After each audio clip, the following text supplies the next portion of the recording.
السلام عليكم ورحمة الله تعالى وبركاته. متتبعين المتتبعات، مرحبا بكم في فيديو جديد.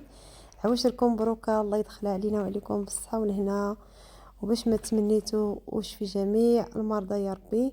اليوم ان شاء الله غادي نحضر معكم الشباكية على حقها وطريقة، شباكية اقتصادية كتجي مشعبة جميع الاسرار المشاكل اللي كتلقاو في الشباكية. تبعوني اخواتي وما تزربوش الفيديو اللي بغات تستافد. المشاكل كاع اللي كتلقاو في هاد الشباكيه ان شاء الله اليوم غتلقاو ليها الحل. غير تبعوني يعني النصائح من بدايه العجين حتى كنعسلوها، وكيفاش غادي نحتفظوا بها، وكيفاش غتبقى معسله، وكيفاش كنحصلوا على هذا اللون الموحد. العام اللي فات كنت حطيت لكم واحد الشباكيه كانت حصريه والطريقه حصريه عندي في القناه اللي لقات استحسان ديال المتتبعات كثار. هي الصوره ديالها غنخلي لكم الرابط ديالها في صندوق الوصف.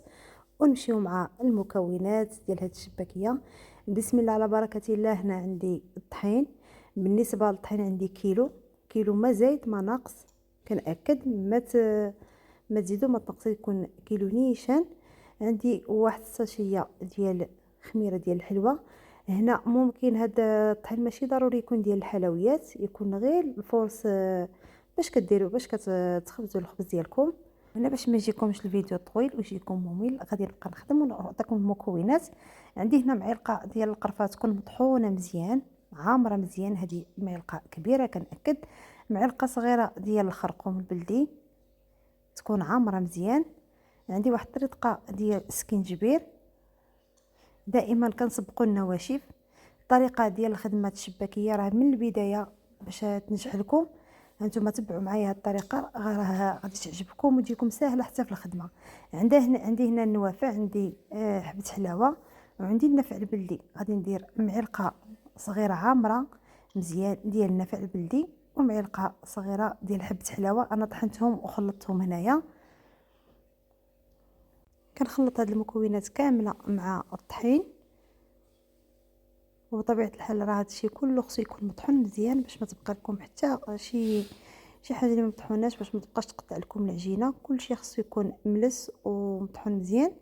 عاد ديك الساعه غادي نضيفوا باقي المكونات.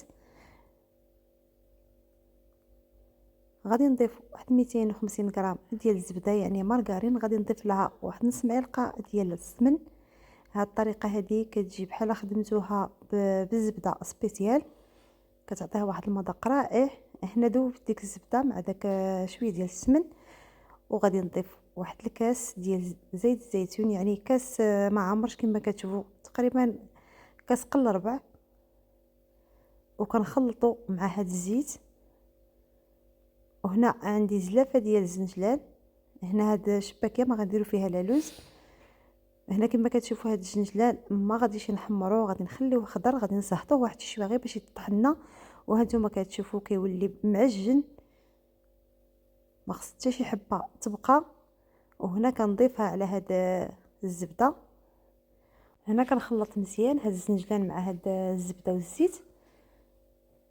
هنا غادي نجيب واحد الطراب، غير داك الطراب ديال اليد، باش غادي ما تبقى ليش هاد الزنجلان يتخلط مزيان مع الزبده، ما يبقى ليش مكور.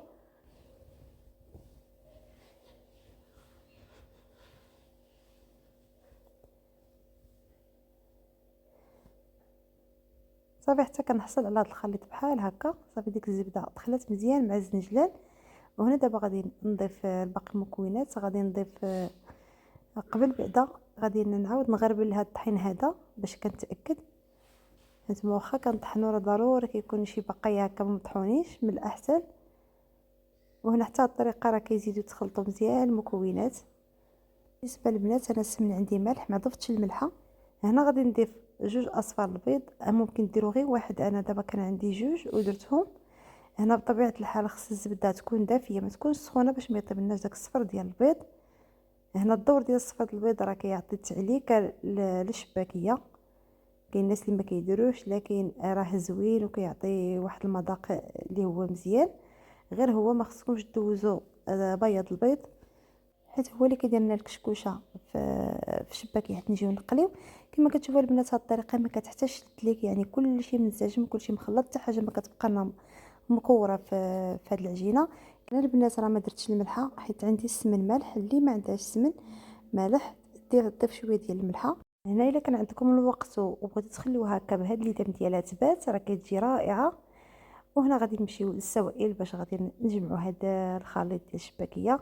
هنا عندي كاس ديال المزهر، وعندي واحد الضمه ديال الزعفران الحور اللي رقت هكا شويه في واحد شويه ديال الماء، وكذلك شويه ديال الخل. وغادي نضيف شويه ديال الخميره ديال الخبز، غادي نضيفو غير القليل هنايا حيت الجو دابا راه بارد.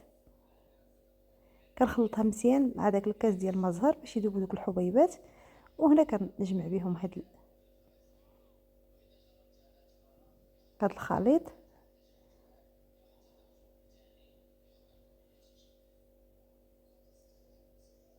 وهنا غادي نضيف الخل. بالنسبه للخل ما تكثروش الخل البنات باش كتبقى لكم مده طويله وكتبقى محافظه على المذاق ديالها وكذلك حتى على اللون ديالها، حيت الخل كيبيض لنا ديك الشباكيه كيبهتها الا بقات مده طويله. غادي نضيف 2 معالق كبار حتى ل3 ما تفوتوهمش في هذا المقدار اللي عطيتكم.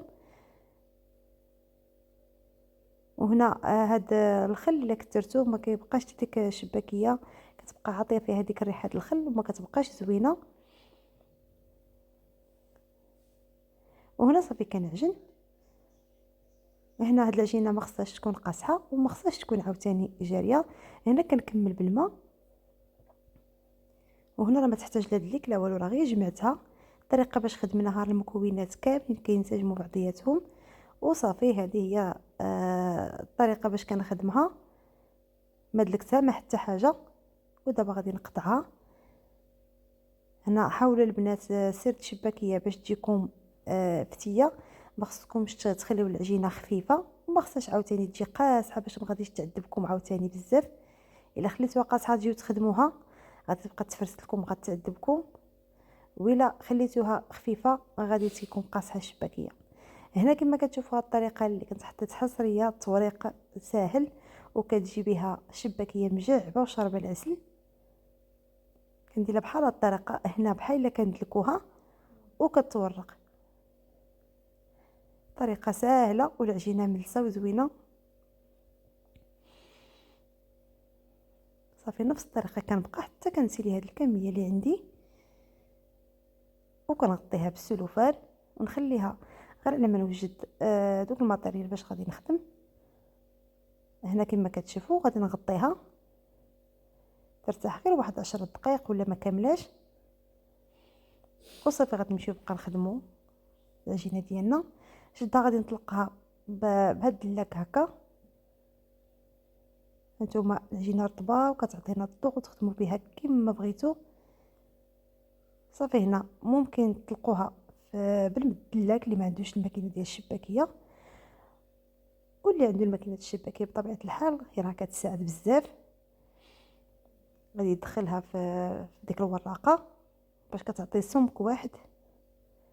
هانتوما البنات دابا غنديرها في الماكينه ديال الشباكيه. انا كل واحد والرقم ديالو الشباكيه. المهم هاد الشباكيه ما خصهاش تجي غليظه وما خصهاش عاود تجي رقيقه بزاف باش مابقاش تهرس.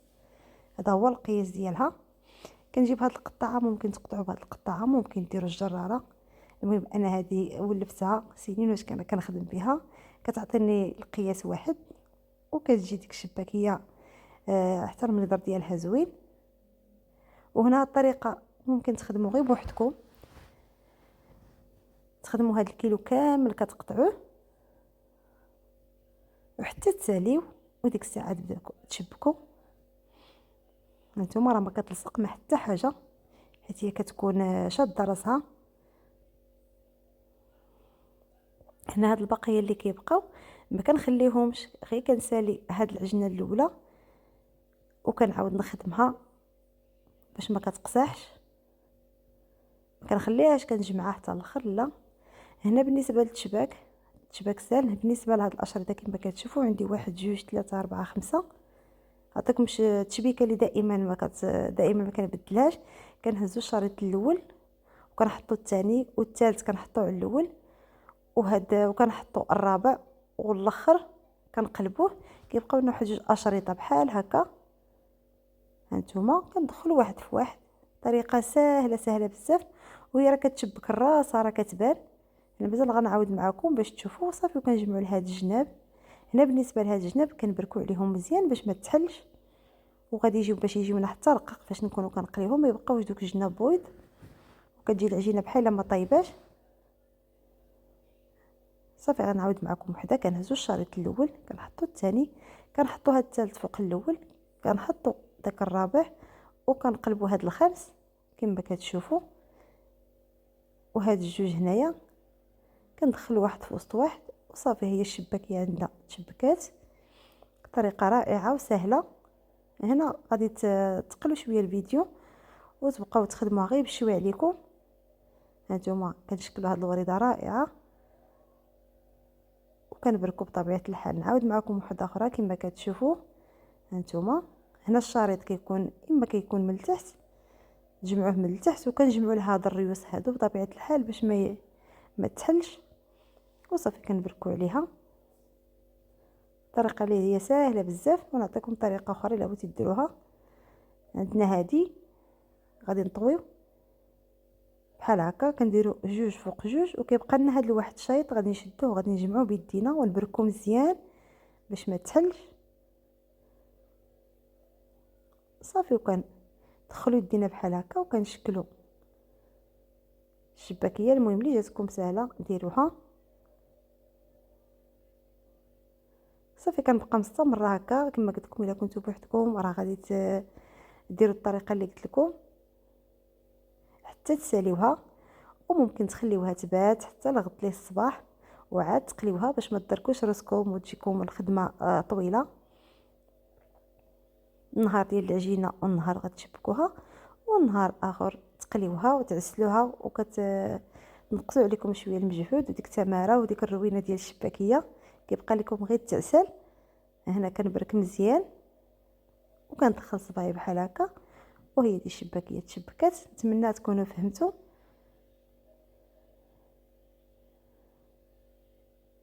دائما كتبركوا مزيان باش ما تحلكمش باش تكونوا كتقليو. وهذا الكميه هي هذه اللي خرجت ليا كيلو ديال الدقيق. تبارك الله راه كتخرج تبارك الله.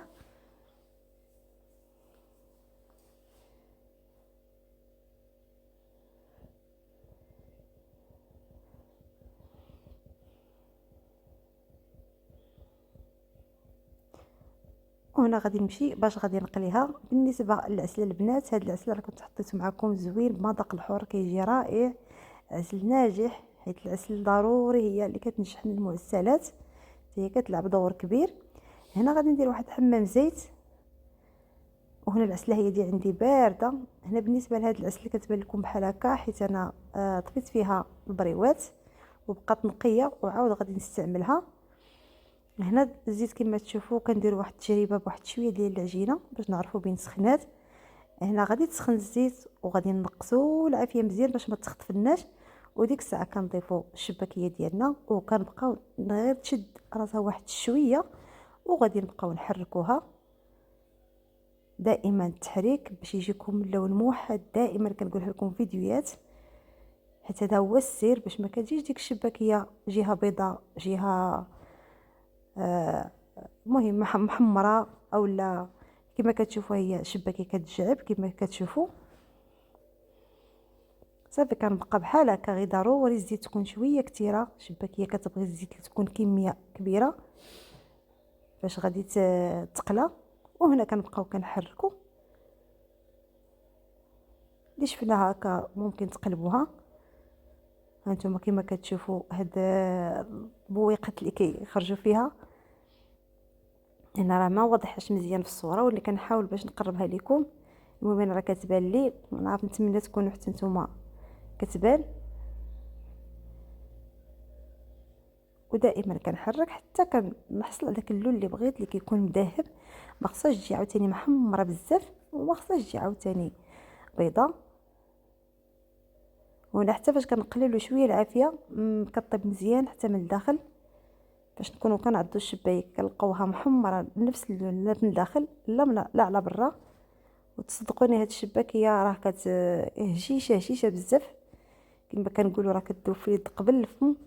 والبنه راه ما نقولكمش راه يا سلام واخا ما درنا فيها لا لوز وراه كتجي بنينه. كما كتشوفوا كتبقى بالشكل ديالها. وهنا صافي غادي نهز هذا العسل هذا.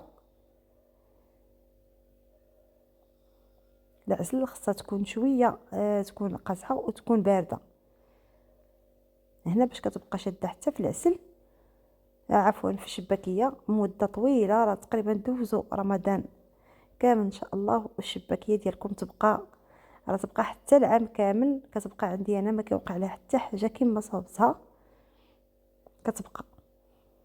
واللي عندها الفريكو بطبيعه الحال راه فاش كطيبيها كديريها في الفريكو كتزيد داك العسل كتبقى شاده فيها مزيان. وهنا صافي ندير القليه الثانيه وانا كنعسل حتى كنسيلي هاد الكميه كامله اللي عندي. هنا ضروري مابقاش تعمروا بزاف، غتخليو فين غادي تبقى تحرك لكم الشباكيه باش ما تهرش. هنا القليه اللي عسلت كنوضعها هنا في واحد الكسكات باش تقطر من دوك الزوائد ديال العسل. لكن ما كتشوفوا البنت هي معسله واخا راه الضو ضرب فيها بزاف ما عطاهاش اللون ديالها. هانتوما راه ما نقول لكمش راه كلها تبارك الله شاده العسل. وكما كتشوفوا الرق راه ما غليظاش وماشي عاوتاني رقيق عاود بزاف، هي هذيك القياس ديالها. هنا صافي كنبقى مستمره. بالنسبه للزنجلان الا كان شي واحد اللي يعاونكم غادي هي باقا سخونه ترشوا عليه الزنجلان باش يلصق. كنتو غير بوحدكم غادي تشدوا داك الزنجلان غادي تسخنوه. كتكون بطبيعه الحال الا كانت شباكيه بارده راه ما يلصقش فيها الزنجلان. خصكم تسخنوا داك الزنجلان وهو سخون وبقى ترشوه هكا على الشباكيه باش يلصق. وهذه هي النتيجه النهائيه ديال الشباكيه كما كتشوفوا. فتيه البنات غزاله وكتذوب في الفم. والبنه راه ما نقول لكمش زوينه بزاف. ان شاء الله تجربوها. الاخوات اللي جربوها يردوا عليا كي جاتهم. غير تبعوا جميع النصائح ان شاء الله وغادي تنجحوا فيها باذن الله قوتي. والناس اللي اول مره كيشاهدوا القناه ديالي مرحبا بكم. الى عجبكم المحتوى بغيتو تابوناو مرحبا بكم الف مرحبا. والناس اللي دائما معايا كنشكركم بزاف على الدعم ديالكم وعلى التعليق ديالكم الجميله وعواشركم مبروكه. الله يدخل عليكم رمضان ان شاء الله باش ما تمنيتوا يا ربي. والسلام عليكم ورحمه الله تعالى وبركاته.